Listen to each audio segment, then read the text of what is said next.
Bangun.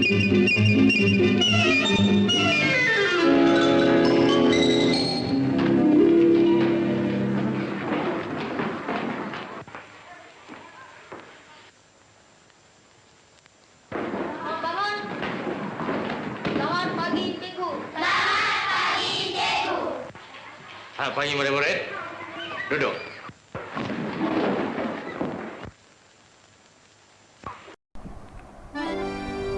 Melati kuntung, tumbuh melata, sayang merbah di pohon cemara. Assalamualaikum, mulanya kita, saya sembah pembuka bicara. Pergi pasar membeli ikan, ternampak pula ubi kayu. Kami semua ingin menceritakan tentang sejarah tanah Melayu. Dan nama saya ialah Muhammad Hazim bin Muhammad Zalali. Saya akan mulakan dulu dengan pengenalan bagi tajuk ini, iaitu pemerkasaan pendidikan ke arah kepada sosial. Pendidikan merupakan asas penyatuan dalam proses pembinaan negara bangsa. Sistem pendidikan di Malaysia berorientasikan komuniti etnik tertentu yang berkongsi kurikulum yang sama, iaitu sistem pendidikan vernacular, iaitu jenis kebangsaan. Pembekalan sistem tersebut menggalakkan lagi pemisahan antara komuniti etnik. Matlamat kerajaan untuk memupuk persepaduan sosial antara anggota masyarakat menerusi sistem pendidikan kebangsaan sukar untuk dicapai sepenuhnya. Bagi sistem pendidikan di tanah Melayu, sistem pendidikan di tanah Melayu dipengaruhi oleh penjajahan. Pada ketika itu, penjajahan British di tanah Melayu selama 130 tahun. Lalu mereka memperkenalkan dasar pecah dan perintah, iaitu dengan mengasingkan etnik mengikut komuniti masing-masing. Matlamatnya adalah untuk mengelakkan konflik antara satu sama lain. Jadi, disebabkan itu, setiap komuniti mempertahankan warisan budaya dan peradaban. Pendidikan bagi komuniti Melayu terbagi kepada dua, iaitu persekolahan secara tidak formal dan persekolahan secara formal. Bagi persekolahan secara tidak formal, iaitu sekolah agama rakyat, sekolah pondok dan madrasah. Bahasa Melayu dan bahasa Arab dijadikan sebagai bahasa penghantar. Sukatan pelajaran bagi persekolahan ini iaitu pembacaan Al-Quran, hadis dan hal ehwal keagamaan. Sekolah ini dibiayai oleh individu tertentu dan juga bebas dari pemantauan British. Mereka akan melanjutkan pelajaran ke Indonesia, India dan Mesir. Bagi persekolahan secara formal, sekolah vernacular Melayu. Sekolah ini didirikan oleh kerajaan British. Bahasa Melayu dijadikan sebagai bahasa penghantar. Sukatan pelajaran bagi sekolah ini iaitu membaca, mengira, menulis, ilmu pertukangan, anyaman dan pertanian. Lepasan yang berkelayakan daripada persekolahan ini iaitu Maktab Perguruan Sultan Idris. Tanah lapang, tanah bahagia, banyak keluaran, bersuka cita. Sampai saat tua tiba, pendidikan tetap utama. Assalamualaikum dan salam sejahtera. Nama saya Putri Kalimah Hajar dan saya akan menceritakan tentang komuniti Cina, komuniti India dan sekolah vernakular Inggeris. Sekolah vernakular Cina ditubuhkan secara persendirian dan dibiayai oleh Persatuan Peniaga Cina dan dilindungi oleh Persatuan Cina yang dipanggil sebagai Hua Tuan. Mereka mempunyai sistem pendidikan sendiri, iaitu tumpuan kepada pemahaman penulisan Cina klasik, dan ia adalah untuk mengekalkan identiti. British pula menggubal enakmen pendaftaran sekolah untuk mengawal pendidikan vernakular Cina dan mengurangkan campur tangan sepenuhnya dari Persatuan Cina. Sebahagian besar sekolah menerima bantuan kerajaan dan dipantau oleh kerajaan British, akan tetapi kerajaan British didesak oleh sebahagian komuniti Cina untuk tidak campur tangan dalam hal ehwal pendidikan dan dikehendaki berterusan sehingga kini. Sekolah Vernacular Tamil pula, pada awalnya komuniti India tidak ada sumber dan dana untuk tubuh sekolah sendiri. Maka pihak British menyediakan sekolah Vernacular Melayu tetapi mereka menolak. Namun para ibu bapa kurang memberi sambutan akibat serba kekurangan dan penekanan persekolahan sehingga tahap sekolah rendah. Dan mereka juga tidak berpeluang menjawat jawatan tinggi dalam pentadbiran British.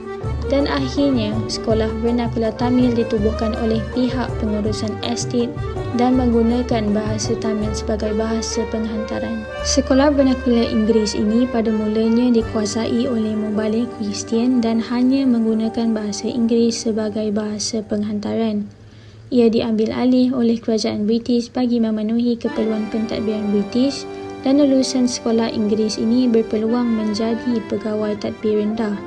Komuniti Cina dan India di bandar, golongan Melayu kelas atasan mempunyai peluang tinggi untuk memasuki sekolah ini dan mereka juga berpeluang untuk melanjutkan pelajaran ke kolej dan universiti di dalam atau luar negara.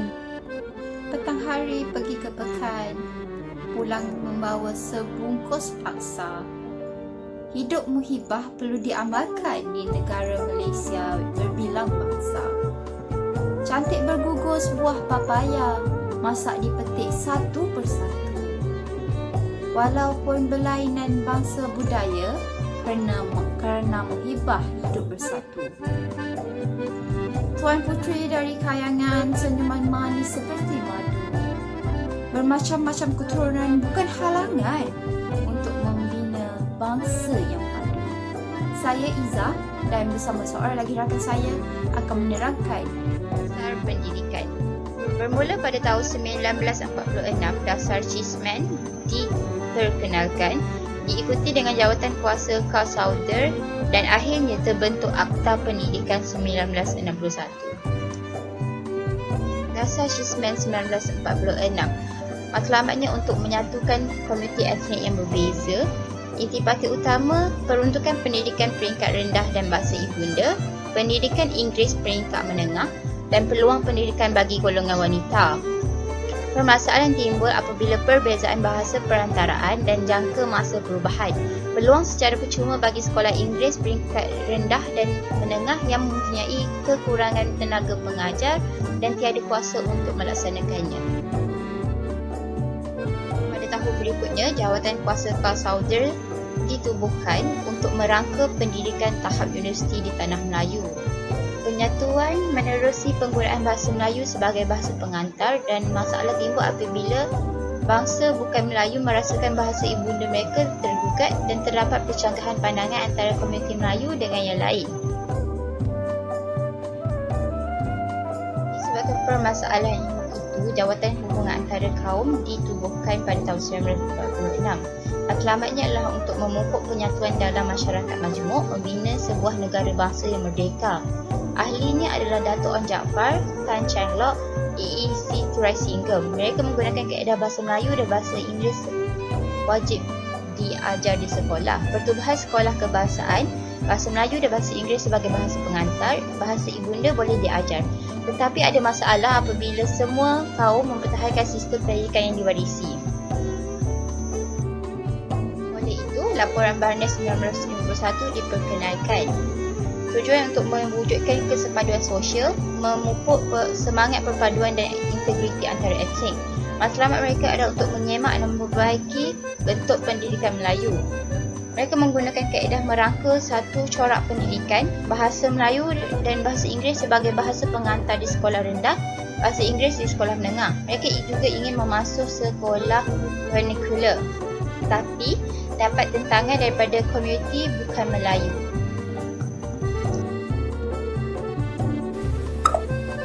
Rumah indah, jendela berkaca, taman cantik penuhlah bunga.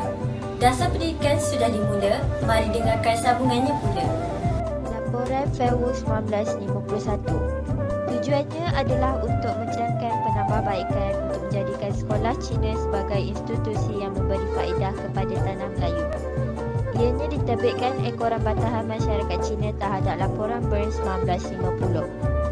Antara kandungannya adalah pertama, sekolah bernegara iaitu sekolah Cina, sekolah Tamil dan sekolah Melayu dibenarkan beroperasi dan menggunakan 3 bahasa mereka. Kedua, bahasa kebangsaan juga turut diadakan. Ketiga, sekolah-sekolah aliran jenis kebangsaan dikekalkan. Keempat, sekolah-sekolah vokasional terus dikembangkan untuk menampung keperluan tenaga pelajar mahir yang diperlukan untuk pembangunan negara. Ordinan Pendidikan 1952.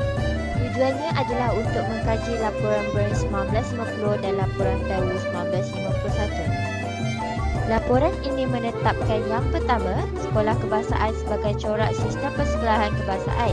Kedua, sekolah vernacular iaitu sekolah Cina dan Tamil tidak diterima sebagai sistem persekolahan kebangsaan.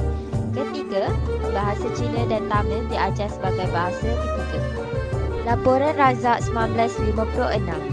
Pengerusinya ialah Dato' Abdul Razak Hussein. Tujuannya adalah untuk menyemak dasar pendidikan Persekutuan Tanah Melayu serta membina dan mengkaji semula struktur pendidikan negara. Cadangannya ialah semua sekolah menggunakan sukatan yang sama. Kedua, bahasa Melayu dijadikan bahasa kebangsaan dan bahasa pengantar utama. Ketiga, bahasa Melayu dan Inggeris diwajibkan ke semua sekolah rendah dan menengah. Keempat, bagi sekolah jenis kebangsaan, bahasa Inggeris dan Tamil menjadi bahasa pengantar. Laporan Rahmat Talib 1960 dan Akta Pendidikan 1961. Pengurusi laporan Rahmat Talib ialah Encik Abdul Rahmat Talib. Tujuannya adalah untuk mengkaji pelaksanaan dasar pendidikan kebangsaan. Bagi Akta Pendidikan 1961 pula adalah untuk menubuhkan satu sistem pendidikan kebangsaan yang akan memupuk perkembangan kebudayaan, ekonomi dan politik. Laporan ini menetapkan bahasa kebangsaan ialah medium penghubung di Malaysia. Kedua, menyeragamkan sistem peperiksaan dan persekolahan di semua sekolah. Ketiga, memberi penekanan terhadap pendidikan teknik dan vokasional. Yang terakhir, memberi penekanan terhadap pendidikan moral dan keagamaan. Sistem pendidikan terbahagi kepada 6 iaitu sekolah kebangsaan, sekolah pendidikan menengah, sekolah wawasan, pendidikan pra-universiti dan juga institusi pengajian tinggi. Sekolah kebangsaan memberi peluang kepada semua etnik menghantar anak mereka belajar bersama-sama dengan etnik lain. Terdapat 3 jenis sekolah vernacular iaitu Melayu, Cina dan juga Tamil. Kerajaan menubuhkan sekolah jenis kebangsaan bagi menggantikan sekolah vernacular. Sekolah kebangsaan bahasa Melayu sebagai bahasa pengantar, manakala sekolah jenis kebangsaan bahasa Mandarin dan juga Tamil sebagai bahasa pengantar.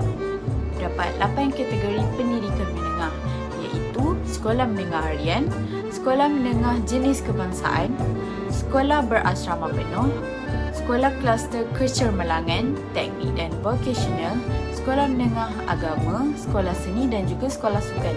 Sekolah ini terbuka kepada semua kaum dan menggunakan sukatan pembelajaran yang sama. Peperiksaan besar bagi pendidikan ini ialah Sijil Pembelajaran Malaysia yang menentukan hala tuju pelajar untuk peringkat yang seterusnya. Sekolah wawasan telah dikenalkan oleh Dr. Mahathir Mohamad. Sekolah wawasan merupakan sekolah rendah yang berkonsepkan belajar bersama-sama dalam satu kawasan yang sama tanpa mengira etnik atau agama. Walau bagaimanapun, sekolah wawasan telah dibantah oleh kebanyakan etnik Cina dan juga India. Bagi pendidikan pra-universiti, semua pelajar yang telah menduduki sijil pelajar Malaysia boleh membuat pilihan untuk melanjutkan pelajaran mereka ke tingkatan 6, program matrikulasi, pengajian di peringkat diploma dan juga program asasi. Tingkatan 6 selama 1 tahun, matrikulasi selama 1 atau 2 tahun, diploma pula sekurang-kurangnya 3 tahun dan asasi pula selama 1 ataupun 2 tahun. Terdiri daripada 2 kategori institusi pengajian tinggi iaitu institusi pengajian tinggi awam dan juga institusi pengajian tinggi swasta. Pelajar akan mula memahami persekitaran mereka dan mereka juga akan bergaul dengan etnik lain. Tajuk saya cabaran dalam pendidikan dan bahasa, komitmen kerajaan dan penutup. Cabaran dalam pendidikan dan bahasa, isu sekolah vernacular dalam sistem pendidikan di Malaysia kerap menjadi kontroversi. Menyatakan sekolah vernacular tidak pernah mengakibatkan polarisasi menjejaskan perpaduan antara etnik negara. Majoriti etnik Cina yang diwakili oleh Dong Jiang Zong meminta kerajaan bersikap terbuka dalam memberi layanan sama rata kepada sekolah pelbagai aliran. Persatuan Guru-Guru Sekolah Cina Kuala Lumpur menggesa PGGSC di negeri lain menyokong tindakan mereka dengan mengemukakan Memorandum Pendidikan Persekutuan Melaya. Komitmen kerajaan. Sebelum 1996, terdapat Akta Pelajaran 1961 Seksyen 21 1B yang memberi kuasa kepada Menteri Pelajaran untuk menuntut. Komitmen kerajaan. Sebelum 1996, terdapat Akta Pelajaran 1961 Seksyen 21 1B yang memberi kuasa kepada Menteri Pelajaran untuk menuntut atau memansuh sekolah jenis kebangsaan. Atas dasar Tolak Ansur 1995, apabila Menteri Pelajaran ketika itu menarik balik kuasa atau peruntukan itu membentangkan Akta Pelajaran baru pada 1996. Hasil pembelajaran memahami perkembangan sistem pendidikan manakala di Malaysia, menghayati kepentingan sistem pendidikan sebagai alat untuk memupuk perpaduan dan menilai pendidikan ke arah kesepaduan sosial. Terima kasih.